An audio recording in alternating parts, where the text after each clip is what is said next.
He said to me, lie down. I'm like, what's happening? Lie down. He pointed the gun at me and he cocked his gun. Hello everyone. If you're new to my channel, my name is Victoria Nzelibe and welcome to my channel. On my channel today, just because it's a beautiful day, I think it's a good time to tell a story. So this story is going to be a true life story and it's also going to be a heartfelt story. So there's a lot of moral lessons to learn from this story. So if you're interested in hearing everything I have to say, then you definitely want to keep on watching. I'll see you soon. I ain't here for the money, I ain't here for the fame. Though it might be nice to own a jet plane, I'ma do it all for you. Come along and see it's true, but the world is pretty cold, you might need a sweater too. So let's just dive into the story. I believe I was just 13 years old at that time. Let me just say this. At this time, my father was not in the country, and I believe 2 of my elder brothers, or 3 of them, were in university. On our way back from school, we got home, and in front of our gate, not directly in front, just beside our gate where the flowers are, there was this car parked right there. A navy blue car. I remember very vividly. It had ICO insurance. Eventually, we got to find out that there was somebody in the trunk of that car. We got to know this because of the investigations that were made and what the policeman eventually told us. Somebody was in that car and that was his car. But let me not cut this story short. Let's just take it back to the beginning. We just got back from school, right? And we noticed that in front of our compound, or in front of our gates by the side where the flowers were, this car was parked there. So, we went home, we came out again to play. This car was still parked there. Around evening time, there was no lights. If you've been to Nigeria, or if you're familiar with Nigeria, then you know that the electricity is not stable. Unlike the US, where there's constant electricity, there is no constant electricity in Nigeria.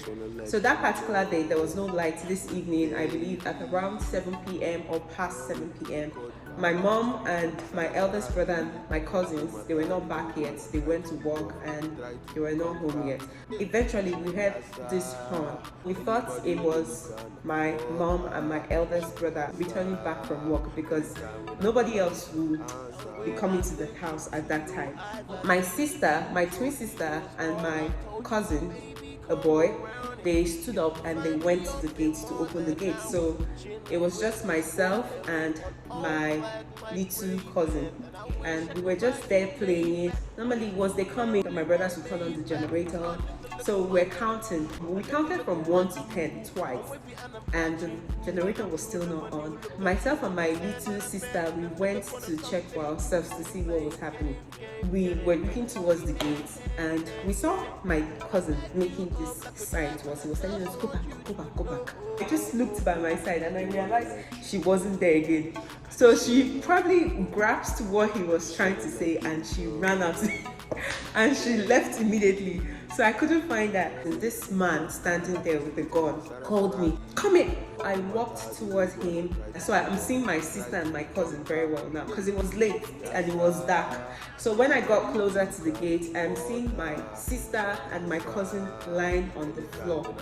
So he said to me, lie down. I'm like, what's happening? Lie down. And he pointed the gun at me and he cocked his gun. I was young. I didn't understand what was happening, But then what made me actually decide to lay down there was the fact that I saw somebody kicking my brother and my little cousin, and they were lying on the floor outside the gate. I saw my mom. So my mom was like, Chichi, lie down. They put her in the trunk of her car. So it was about 5 to 4 of them. 3 of them were males. I know there was 1 female there whom I saw. The guy pointing the gun at me, and all of them, they got into my mom's car, and the other 2 went with a car that had been parked in front of our gate, or in front of our compound, and they drove off. My eldest brother my elder cousin, they ran after the car. My sister, my cousin, and my little sister, we returned back inside. We were so confused. I want to say this now. God is very intentional. There's a reason why there was no light in that house. Imagine if the lights were on, they would have seen the rest of the cars in the compound or what the compound actually looked like. But there was no light. They couldn't see anything in the compound. We told my grandmother and my elder relations who were upstairs what had happened, and everybody was confused. Our relation Virginia, that's her name, she's so funny. She started making calls and she wanted to call my dad. No, don't call my dad. What are you calling my dad for? Do you want to give him heart attack? Like, he's outside the country. What can he do now? He's outside the country. He can't do anything at this point. He's just going to be stressed out, and we don't even know what he's doing over there. I think she went ahead and called my brothers instead. I ran upstairs first. I know my father likes to keep different cards in his room, and I know I've seen some, police cards and stuff. So I went to his room. I was looking for these cards. I found the card. I called the number there, and nobody was speaking because it was late. Myself and Virginia, we went to the next compound where my landlord lives. So we got there. The landlord himself was not home, but his wife and family were home. Virginia was the one answering the woman. And at that point, I realized this person can't help me. Like, we need to figure something out. We got out of the house. We were just sitting in front of the compound. People gathered because obviously our neighbors, they all saw what had happened. Everybody gathered. They were talking about it. And I couldn't cry for whatever reason. I just couldn't cry. Like, I had tears in my eyes, but I could not cry out loud as a teenager who they had just kidnapped her mother. So my brother came in. I was asking him, what's wrong? He's like, he's going back to the police station. He doesn't know where they went. He was trying to follow them, but he couldn't find them again, that they had gone. And my brother and my elder cousin, they went out again. At this point, I was just outside. I think my sister and my male cousins, they were back home, or I don't know what they were doing. I know they were just inside. I prayed to God. I'm like, God, what's happening? Where's my mom? And things like that. I just prayed. Then immediately I saw my neighbor. His name is Izu. I'm going to call his name because up till today, I still appreciate him and his family for the part they played. So Izu came out, and he's my neighbor. Izu came out. We're all, age mate. Everybody's just there around the compound, or he's probably 2 years older than me or so, but age group. Then I told him what had happened. That's the only time Izu told me that, oh, okay, he's going to tell his dad. Apparently, I didn't even know his dad was a retired general or something that has to do with the armed forces. So he told his dad. His father quickly made this call. It was just me. I think my cousin or somebody came out at that point, but I wasn't really paying attention to who was there at that time. So he made the call. Before I say the next thing that happened, I hope you're all subscribed to my channel. If you're not subscribed, please click on the red button and give me a like or a thumbs up. Also, I also want to say that if you're new to my channel, then stay tuned, because my next video, I have a bunch of videos I have made. If you're on my Instagram, you would know that, because I do Instagram live and I tell you how I've made other videos. So I have videos coming up. If you like the way I edit my videos, then I have a video coming up on how I edit videos easily on my phone, because yes, I edit on my phone. Now, back to our story. 2 weeks prior to the event, or 2 weeks, 3 weeks, I don't know, but that car was a very new car. Probably the car was not even up to 2 months old. So I would just, sit down while we are all playing in the compound. I'm just there reciting the plate number of that car for no reason. I think I was just attracted to it. I think it's the fact that the day my father bought that car, he bought it together with his own car. 2 cars came that day, and both cars had similar plate numbers. In fact, they were the same. The only difference was the number, one number. My father's car, his plate number was MA197KJA, and my mother's plate number was MA196KJA. Listen, the fact that I can still remember this plate number 18 years after goes to say a lot. What Izu's father asked for was the plate number of that car. Everybody was just looking around when he asked for the plate number of this car. Nobody could answer. I just said it. he told the policeman what I had said. He told him the plate number, and he was, trying to comfort us. Lo and behold, guess who came in? My mother came in on a bike. She needed to shower and everything. And when she came home, everybody was just happy. We were not even concerned about the fact that the car was missing. My dad actually called us. I think he felt that something was happening. So he called, kept calling. My mom didn't have a phone, so he kept calling. And then he called, I believe, my sister's phone or somebody's phone. He called somebody's phone though. And I remember my elder brother that was in school kept calling. He was worried. It's like, where's mommy? Where's mommy?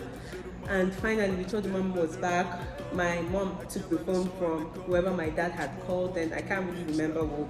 And she was talking to my dad. She told him what had happened. Now, the cocoa of the story. Let me tell you this. That car came back the same day, in the middle of the night. Because when things like this happen, you're up till late. My brother received a call. So they told him that they found the car, but that there was a shootout. So they lost few policemen, but that they were able to kill how many of the armed robbers, and that there were a lot of blood in the car, that they are bringing the car to us, or he should come and pick it up. I think they actually told him to come pick it up. This car, when you need to see this car, you need to see the bullets in that car, and then blood. The blood was everywhere in that car. My mom, the things she bought that were in the car, the granules, the bottle was filled with this dried blood. We couldn't eat it anymore. My mom said to herself, she's not driving this car, she's just going to sell it. The car came back. It's so sad. May their soul rest in peace. We lost some policemen. God bless them. The moral of the story, number one, like I said, God is very intentional. Me, at 13 years, didn't even understand why I would always be reciting plate number. God made that happen. I didn't understand what I was doing at that time. Everything keeps coming back to me, and I felt like it's coming back to me because I need to tell this testimony. It's a testimony that needs to be told. The fact that I told you, the fact that even after 13 years, I can still remember that plate number is a miracle. Number two is to always be humble. God uses human beings as helpers. He will not come down from heaven to come and help you. But guess what? He's going to use people to help you. The third moral lesson is faith. Even the Bible says that if your faith is as little as a mustard seed, if you tell a mountain to move, the mountain will move. I was 13 years old. The fact that I was not crying, the fact that I know that my mom will be fine for some reason. I just had at the back of my head that my mother is going to be okay. That was my faith. Even though at that point, I didn't even realize why I wasn't crying like every other person. Virginia was crying. She's my elder cousin. She's way older than me.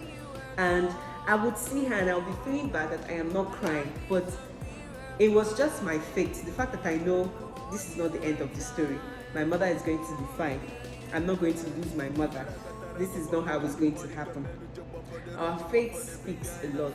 Even now, what I am currently doing now is I read plans of the Bible to strengthen my faith, to trust God, to trust His work, to believe in His goodness. The Holy Spirit is in us. You have to let Him walk through you. I hope you enjoyed this story of mine.